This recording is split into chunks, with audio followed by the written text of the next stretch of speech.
शुभ प्रभात। यो सीआईएन को साझा खबर हो। लील प्रकाश सँगसँगै गोविन्द खड्काको तपाईलाई स्वागत छ। सामुदायिक रेडियोबाट देशैभरि एकैसाथ प्रसारण भइरहेको साझा खबर CINखबर.com र मोबाइल एप CINबाट पनि सुन्न सकिन्छ।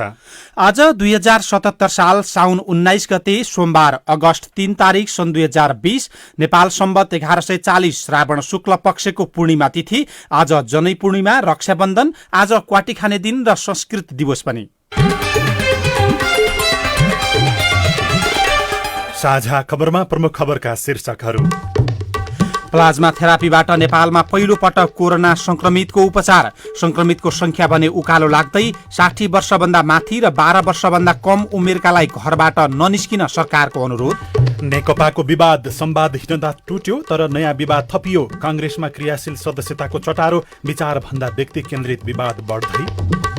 शैक्षिक सत्रको नयाँ पात्रो बन्दै कैलालीमा बाढी प्रभावितलाई खाना र बस्नकै समस्या। दूधमा फ्याट कम, दहीमा कोलिफर्म भेटियो। जम्मू कश्मीरमा गोर्खाले पाए स्थायी बसोबासको प्रमाणपत्र। अस्ट्रेलियामा 6 साता लामो रात्रिकालीन कर्फ्यू। भारतका गृहमन्त्री शाहलाई कोरोना संक्रमण। विश्वभर संक्रमितको संख्या 1 करोड 42 लाख भन्दा धेरै। र दूरी र मास्को मार्शल आर्ट्सको अभ्यास प्रभावित। आइपिएल युएईमा गर्न भारतको अनुमति। योजनाले सुरक्षित बनाउँछ, विपत्तिको बेलामा जोगाउँछ। कस्तो ठाउँमा राम्रो होला घर बनाइ बस्न, बुझ्नुपर्छ माथिबाट सक्छ पहिरो खस्न। सुरक्षित हुने कुरा सोच्नुपर्छ पहिले। बाजा बजै आउँदैन विपत्ति, तयारीले जोगाउँछ सम्पत्ति। युरोपेली युनियन र बेलायत सरकारको आर्थिक सहयोगमा VSO र अकुराब। आजैबाट गरौँ है तयारी। साझा खबरमा सबभन्दा पहिले कोरोना संक्रमितको प्लाज्मा थेरापीबाट सफल उपचार गरेको सुखद खबरको प्रसङ्ग। मुलुकमा पहिलो पटक कोभिड-19 संक्रमितको कन्भ्लेसनेन्ट प्लाज्मा थेरापीबाट सफलतापूर्वक उपचार गरिएको छ। त्रिवेणी शिक्षण अस्पताल महाराजगञ्जको आइसियुमा उपचाररत बिरामीको स्वास्थ्यमा प्लाज्मा थेरापीपछि उल्लेखनीय सुधार देखिएको छ। पेशाले चिकित्सक रहेका 60 वर्षीय ती संक्रमितमा गत बिहिबार राति प्लाज्मा दिएर उपचार गरिएको हो।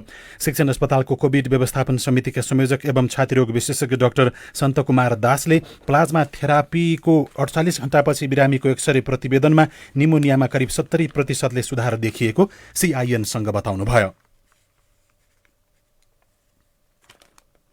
डाक्टर दासका अनुसार बिरामीलाई अन्य पुरानो उपचार पनि जारी राखिएको छ। प्लाज्मा थेरापी दिएको अर्को दिन बिरामीमा सुरक्षा सुधारको लक्षण देखिएको थियो। उपचारमा संलग्न चिकित्सकहरूले प्लाज्मा थेरापीबाट यति छिटो र बढी सुधारको आशा समेत गरेका थिएनन्।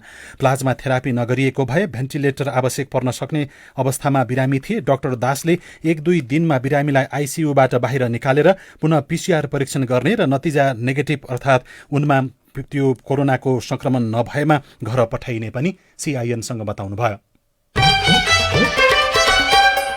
120 दिनको लकडाउन हटेसँगै केही दिन यता संक्रमणको ग्राफ भने उकालो लागिरहेको छ। मृत्यु हुनेको संख्या पनि बढेको छ।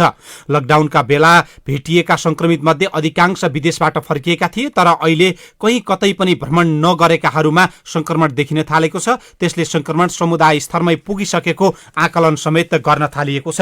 कोरोना संक्रमितको संख्या बढ्दै गएपछि सरकारले 60 वर्ष उमेर माथिका र 12 वर्ष मुनिकालाई घरबाट ननिस्कन आग्रह गरेको छ।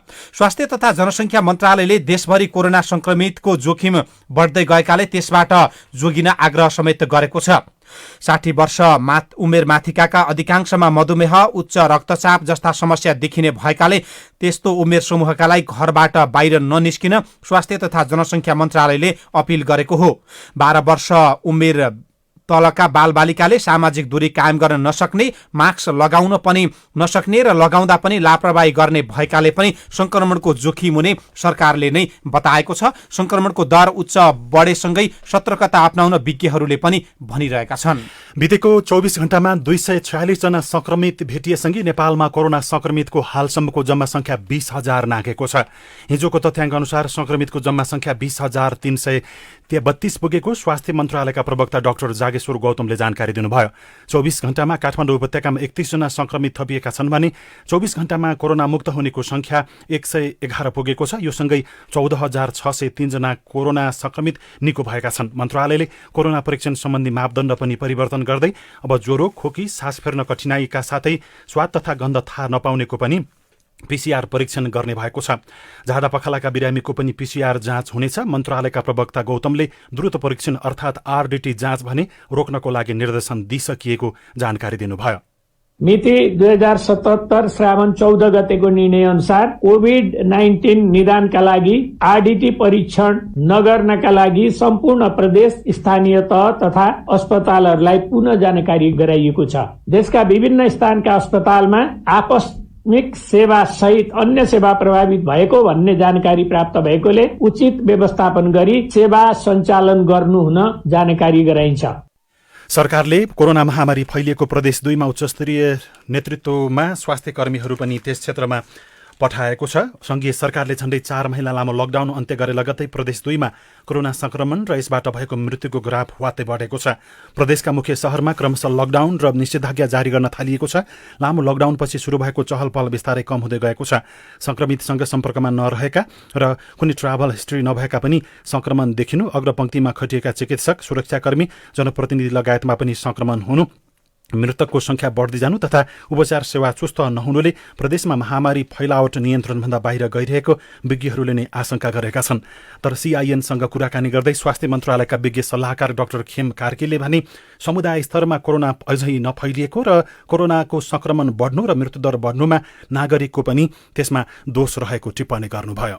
समुदायमा फैल्यो भन्नको लागि जुन परिभाषा तयार गरिएको छ त्यो परिभाषा चाहिँ हामीले तयार गरेको होइन। विश्वव्यापी रूपमा विश्व स्वास्थ्य संगठनको नेतृत्वमा जुन परिभाषा तयार गरिएको छ त्यो खालको डाटा त हामीसँग छैन नि। चाहिँ हरेक नागरिक जिम्मेवार हुनु पर्यो। अहिले प्रदेश नम्बर 2 मा यो त एकचोटि त हामीले नियन्त्रण गरिसकेको अवस्था हो नि त। वीरगञ्जमै त्यत्रो ठुलो फैलिएको थियो, त्यसलाई चाहिँ हामीले चाहिँ आगो लागेको हिसाबले चाहिँ कुनै ठाउँमा आग लागि भयो भने जसरी हामीले आगो निभाउँछौँ, जहाँनिर चाहिँ मतलब चाहिँ हिजो आगो बलेको थियो फेरि त्यहीँ आगो बल्यो भनेपछि नागरिकहरूको पनि त जिम्मेवारी हुन्छ। फैलिँदै गयो भने र हामीले चाहिँ चेन अफ यो ट्रान्समिसनलाई चाहिँ ब्रेक गर्न सकेनौँ भने त हाम्रो अर्को विकल्प छैन, त्यो त लकडाउन गर्ने नै हो।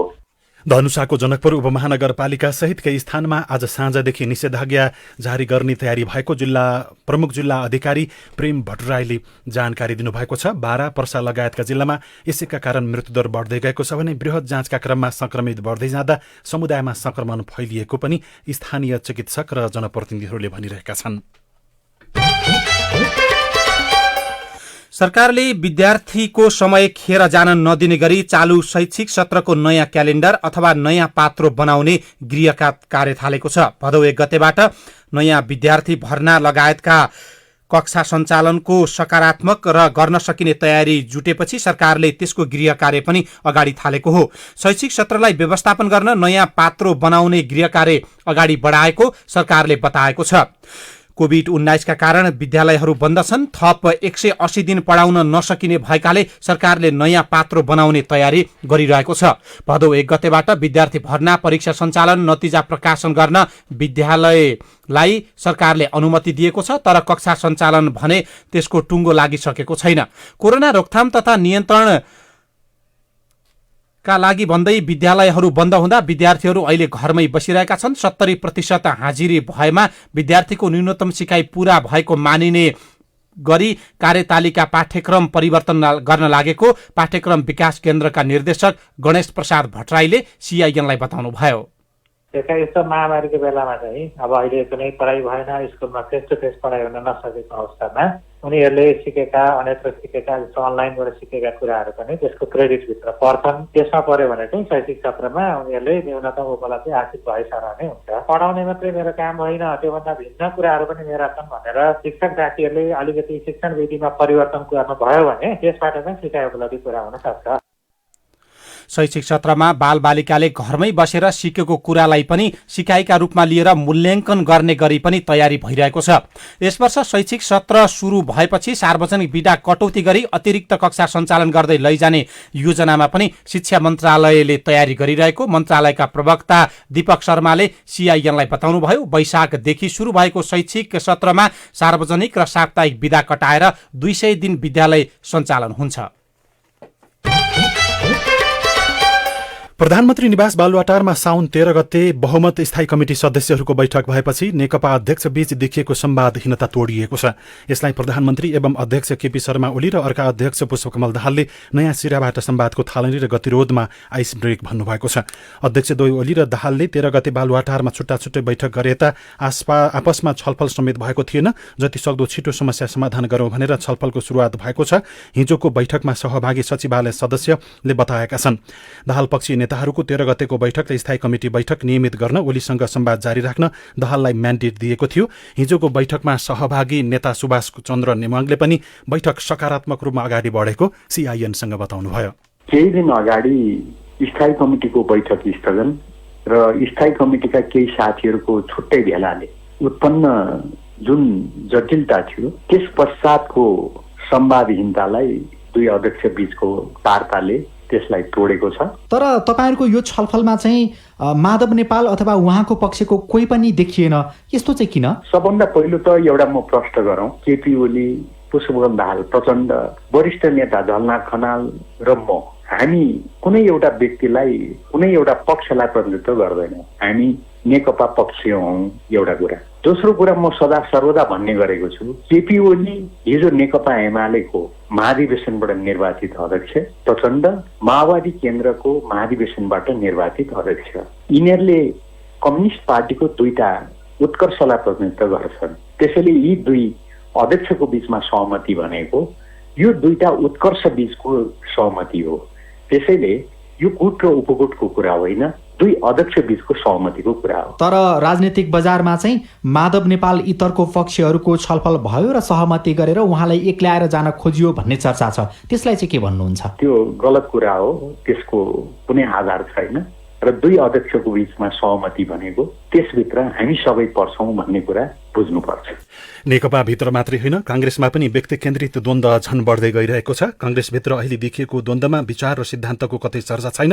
पार्टीको 4औं महाधिवेशनबाट को नेतृत्वमा आउने भन्नेमा मात्र चर्चा चलिरहेको छ। महाधिवेशन आउनु 6.5 महिना अघि नै भावी नेतृत्वको विषयलाई लिएर पार्टीमा आरोप प्रत्यारोप चलिरहेको छ। नेतृत्वलाई निरन्तरता दिन चाहने र जसरी पनि स्थानान्तरण गराउन खोज्नेका बीचमा अहिले कांग्रेसमा ध्रुवीकरण बढेको छ।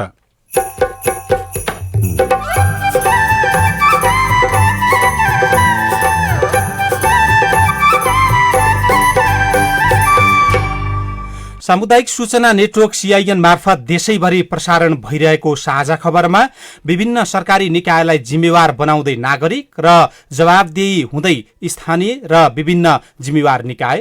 कैलालीका बाढी प्रभावितलाई खान बस्नकै समस्या, दूधमा फ्याट कम, दहीमा कोलिफर्म बढी भेटियो लगायतका खबर बाँकी नै छन्। सीआईएनको साझा खबर सुन्दै गर्नुहोला। अब एकैछिन कोरोनाका लक्षणहरू के हुन् र कोरोनाबाट कसरी बच्ने उपायहरू सुन्नुहोस्। ज्वरो आउने, सुक्खा खोकी लाग्ने, श्वास फेर्न गाह्रो हुने कोरोनाका मुख्य लक्षण हुन्।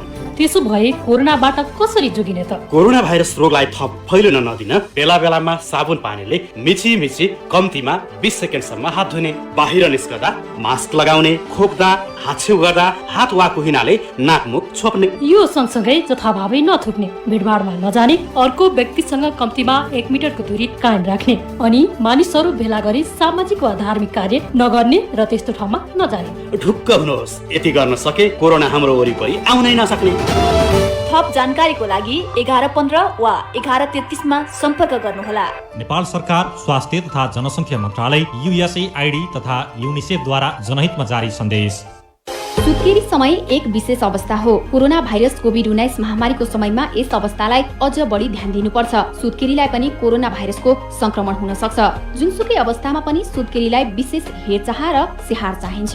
सुत्केरी अवस्थामा पनि खतराका लक्षणहरू देखिन सक्छन्। ज्वरो आउनु, योनिबाट गनाउने पानी बग्नु वा तल्लो पेट दुख्नु, धेरै रगत बग्नु, टाउको साह्रै दुख्नु, हात खुट्टा अररो भई मुर्छा पर्नु। यस्ता लक्षणहरू देखा परेमा तुरुन्तै नजिकैको स्वास्थ्य संस्थामा जाँच्न लैजानु पर्दछ। समयमै खतराका लक्षणको पहिचान गरी सुत्केरी अवस्थालाई सुरक्षित बनाऊ। कोभिड-19 सम्बन्धी कुनै पनि जिज्ञासा भएमा पैसा नलाग्ने कल सेन्टर 1115 वा 1133 मा सम्पर्क गरौँ। राष्ट्रिय स्वास्थ्य शिक्षा सूचना तथा सञ्चार केन्द्र र UNFPA द्वारा जनहितमा जारी। सामाजिक रूपान्तरणका लागि यो हो सामुदायिक सूचना नेटवर्क CIN। तपाईँ अहिले देशभरिका सामुदायिक रेडियो CIN खबर.com र मोबाइल एप CIN-बाट एकसाथ साझा खबर सुनिरहनु भएको छ। अब पत्र पत्रिकाले छापेका खबर। आज कान्तिपुर दैनिकले भिजेको राशन खाँदै विस्थापित शीर्षकमा प्रमुख खबर छापेको छ। भजनी नगरपालिका 8 कृष्णनगरकी निर्मला शाहीले 4 दिनपछि शनिबार मात्रै हुलाकी सडकमा भात पकाएर खान पाउनुभयो। बाटीबाट ज्यान जोगाउन उहाँको 4 जना परिवारको बास बुधबारदेखि नै सडकमा छ। पानीको सतह घटेपछि घरबाट भिजेको राशन ल्याएर उहाँले खाना पकाउन पाउनु भएको छ। हुलाकी सडकमै बसिरहेकी भजनी 8 काँडा ढिक्की अञ्जली विक्कको 5 महिनाको बच्चा छ। उहाँका पति हुलाकी सडकमै अटो रिक्सा चलाउनुहुन्थ्यो। बाढी आएका दिन अटो रिक्सा सडकमै राखेर सुत्केरी श्रीमतीको उद्धारमा लाग्नुभयो। 4 दिन भयो दुवैजनाको बास बाटोमै छ। 1671 परिवार अझै पनि घर फर्कन पाएका छैनन्। बालबालिका सुत्केरी र अशक्तलाई सबभन्दा धेरै समस्या भएको छ। भित्री पन्नामा दूधमा फ्याट कम र दहीमा कोलिफर्म भेटिएको प्रसङ्ग पनि कान्तिपुरले नै छापेको छ। सर्वसाधारणले दैनिक प्रयोग गर्ने दुग्ध पदार्थमा व्यापक खेलावाड भएको पाइएको छ। दुग्ध पदार्थ प्रशोधन र सरसफाइमा पर्याप्त ध्यान नदिँदा दहीमा कोलिफर्म र दूधमा हुनुपर्ने गुणस्तर कम देखिएको हो। खाद्य प्रविधि तथा गुण नियन्त्रण विभागले 5-6 महिना अघि विभिन्न डेयरीबाट सङ्कलन गरेको दूध र दहीको नमुना परीक्षण गर्दा यस्तो भेटिएको हो। दुग्ध पदार्थमा कोलिफर्म भेटिएको र गुणस्तर पनि भनेअनुसार नपाइएपछि उद्योगीसँग बयान लिन र मुद्दा चलाउन गत असार 15 मा निरीक्षक समेत तोकिएको थियो। डीडीसीकै दूध र दही पनि न्यून गुणस्तरको भेटिएको छ। अन्नपूर्ण पोस्ट दैनिकले भारतबाट लुकीछिपी घर आउँदै गरेकाहरू र भारतबाट आएर सिधै घर गएकाहरूको प्रसङ्गलाई प्राथमिकताका साथ छापेको छ। भारतका विभिन्न शहरहरूबाट अहिले पनि नेपाल आउनेहरूको लर्को कम भएको छैन। उनीहरू विभिन्न नाकाहरूबाट लुकीछिपी आइरहेका छन्। कतिपय प्रशासनकै अनुमतिमा पनि आइरहेका छन्। तर भारतबाट आएकाहरू सिधै घर जान्छन्। उनीहरूको न स्वाब सङ्कलन हुन्छ न क्वारेन्टाइनमा बस्ने व्यवस्था गरिएको छ। त्यसले जोखिम बढाएको पत्रिकाले खबर लेखेको छ। भारतबाट कैलालीको गौरीफण्टा नाका भएर आइतबार हिजो मात्रै स्वदेश फर्किँदै गरेका नेपालीको तस्बिरसहित छापिएको खबरमा गाउँ गाउँमा कोरोनाको जोखिम बढेको र क्वारेन्टाइनको व्यवस्था नगरिएको उल्लेख गरेको छ। कार्डको दुरुपयोग भएर पनि ओहोरदोहोर भइरहेको छ। भारतबाट अवैध रूपमा नेपाल आउजाउ गर्नेहरू विभिन्न नक्कली कार्ड प्रयोग गरेर आइरहेको पनि पाइएको छ। सशस्त्र प्रहरीले भैरवा नाकाबाट विभिन्न नक्कली परिचय पत्र सहित नागरिकहरूलाई पक्राउ गरेको छ। कतिपयले भने ठेगाना समेत ढाँटेर भारतीयहरू नेपाल आएर उपचार गर्न थालेका छन्, काम गर्न थालेका छन्। उनीहरू भारतीय हुन् तर ठेगाना भने नेपाल हो भनेर नक्कली ठेगाना बताउन थालेका छन्। नागरिक दैनिकमा जरा टिप्न नपाउँदा सङ्कटमा जीविका शीर्षकको खबर छ।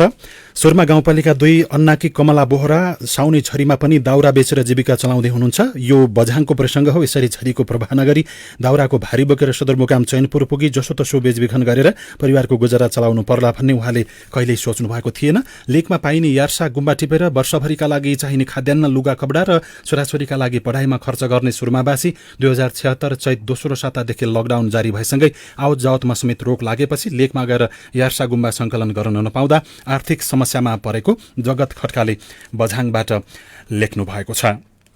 राजधानी दैनिकले 753वटै स्थानीय तह विकास र प्रविधि मैत्री बनाइँदै शीर्षकको खबर पहिलो पन्नामा छापेको छ। सरकारले देशभरका 753वटै स्थानीय तहलाई विकास र प्रविधि मैत्री बनाउने उद्देश्यले प्राविधिक सहायक नियुक्ति प्रक्रिया अगाडि बढाएको छ।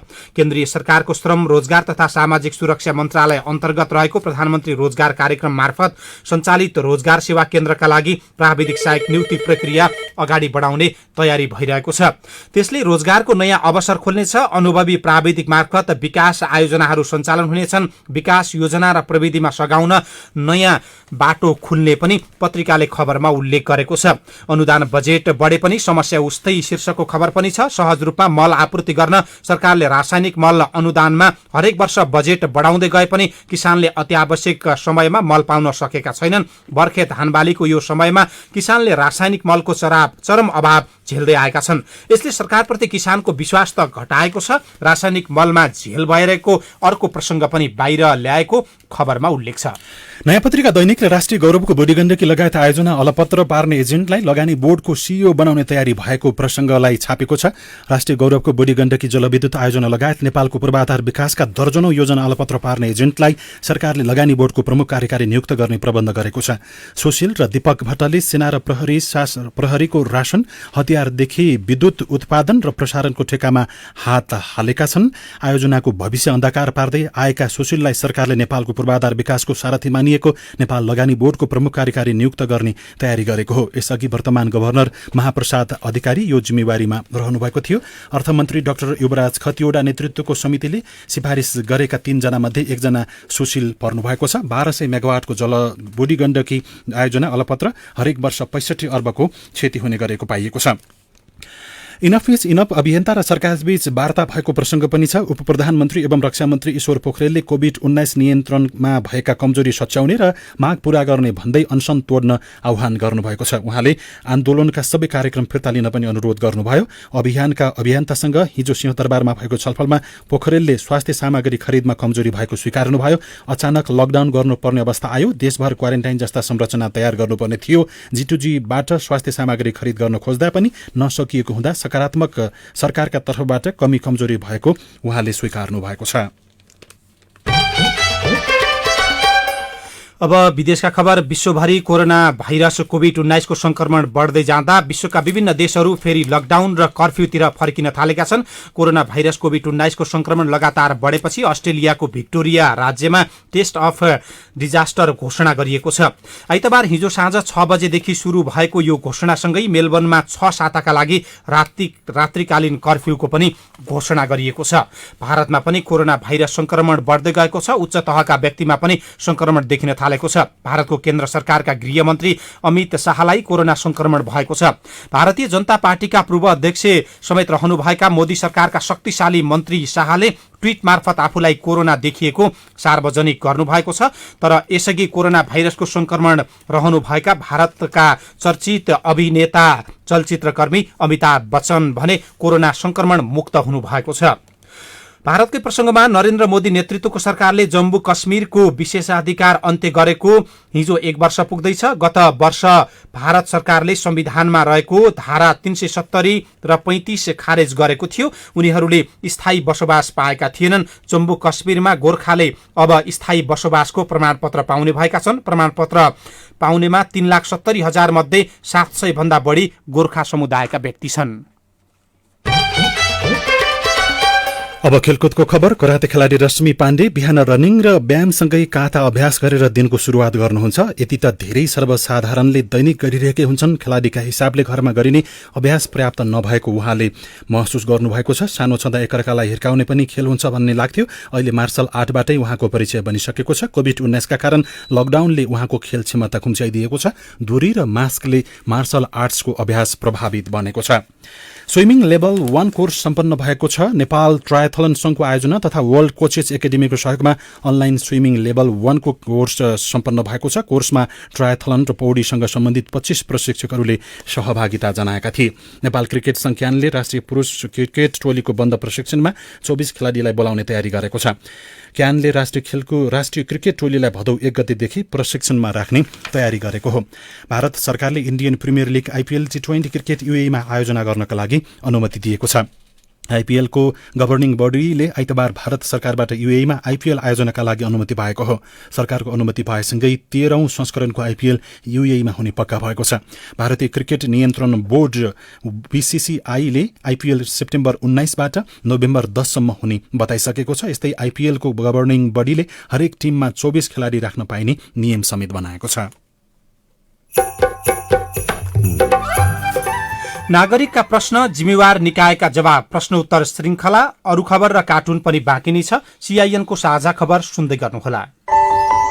महिला हिंसा विरुद्ध जनहितमा जारी सन्देश। विपदको बेला महिला, बालबालिका, अपाङ्गता भएका व्यक्तिहरू र ज्येष्ठ नागरिक बढी जोखिममा पर्छन्। कोरोना भाइरसको संक्रमण र बन्दाबन्दीले महिला र बालिकाहरूमा शारीरिक, मानसिक, आर्थिक र यौनजन्य प्रकृतिका हिंसाहरू बढिरहेका छन्। कोरोनाको जोखिम र उनीहरूमाथि भइरहेको हिंसाले मनोसामाजिक समस्या बढ्न सक्छ। कुनै पनि बहानामा महिला र बालिकामाथि आफू पनि हिंसा नगरौं। हिंसा भएमा वा हुने डर छ भने तुरुन्तै सम्बन्धित निकायमा खबर गरौं। हिंसाको उजुरीका लागि निम्न निकायहरूमा सम्पर्क गर्न सकिनेछ।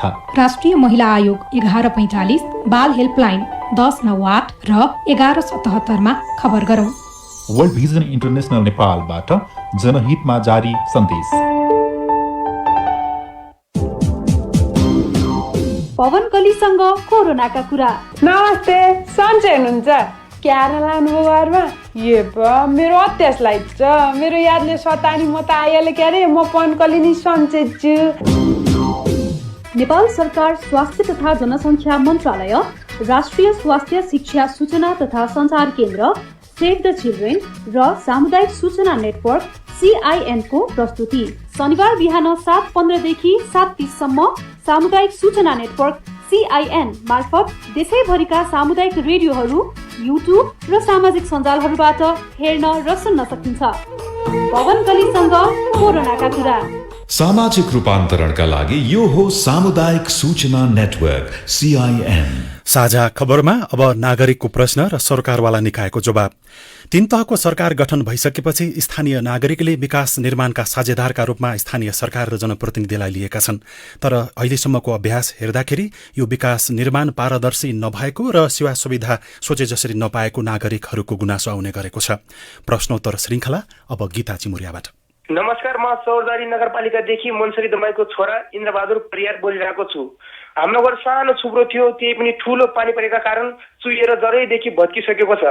अहिले चाहिँ हाम्रो बास मकै बारीको छेउमा सानो बाँसको छुप्रोमा छ। त्यही पनि राति पानी चुन्छ अनि जोसम्म बस्नुपर्छ। हामीले नयाँ घर बनाउन लागेका थियौँ, हामीसँग पैसा नभएकै कारण त्यो घर पनि थोरै निर्माण गरेर गाउँका श्रमिकहरूले छोडिसके। काम गरेको पैसा मागिरहेको छन्, हामीसँग पैसा दिने क्षमताको छैन। म अपाङ्ग छु अनि मेरो आमा बुवा साह्रै गरिब हुनुहुन्छ। तपाईको यो समस्या हामीले तपाईकै नगरपालिका चौरजहारी नगरपालिकाका इन्जिनियर एके बहादुर कार्कीलाई सुनाएका थियौं। उहाँले नगरपालिकासँग निवेदन दिनुभयो अथवा सम्पर्कमा आउनुभयो भनेपछि त्यो जुन अहिले उहाँले समस्या सुनाउनु भयो त्यो समाधानका लागि तत्कालीन राहत नगरपालिकाले दिन सक्छ।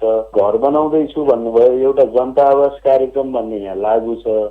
यदि त्यसैबाट हो भनेपछिमा उहाँले पैसा पाइसक्नु पर्ने हो अथवा केही चाहिँ कारणवश हाम्रो पूर्वाधार विकास कार्यालय चाहिँ चौरजारीले नदिएको हुन सक्छ। मेरो टेलिफोन नम्बर 9858 38185 मा सम्पर्क गरेर नगरपालिकामा आउनुभयो भने समाधान गर्न सकिन्छ। किरण नेउपाने, जालकोट जिल्ला छेडाघाट सुर्खेत नेपालगञ्जबाट जालकोट छेडाघाटमा प्रवेश गर्ने निजी जीवहरूले सरकारको मापदण्ड विपरीत कोचाकोच यात्रु राखेर यात्रुबाट 1000 भाडा लाग्ने ठाउँमा 2000 देखि 2500 सम्म उठाइरहेका छन्।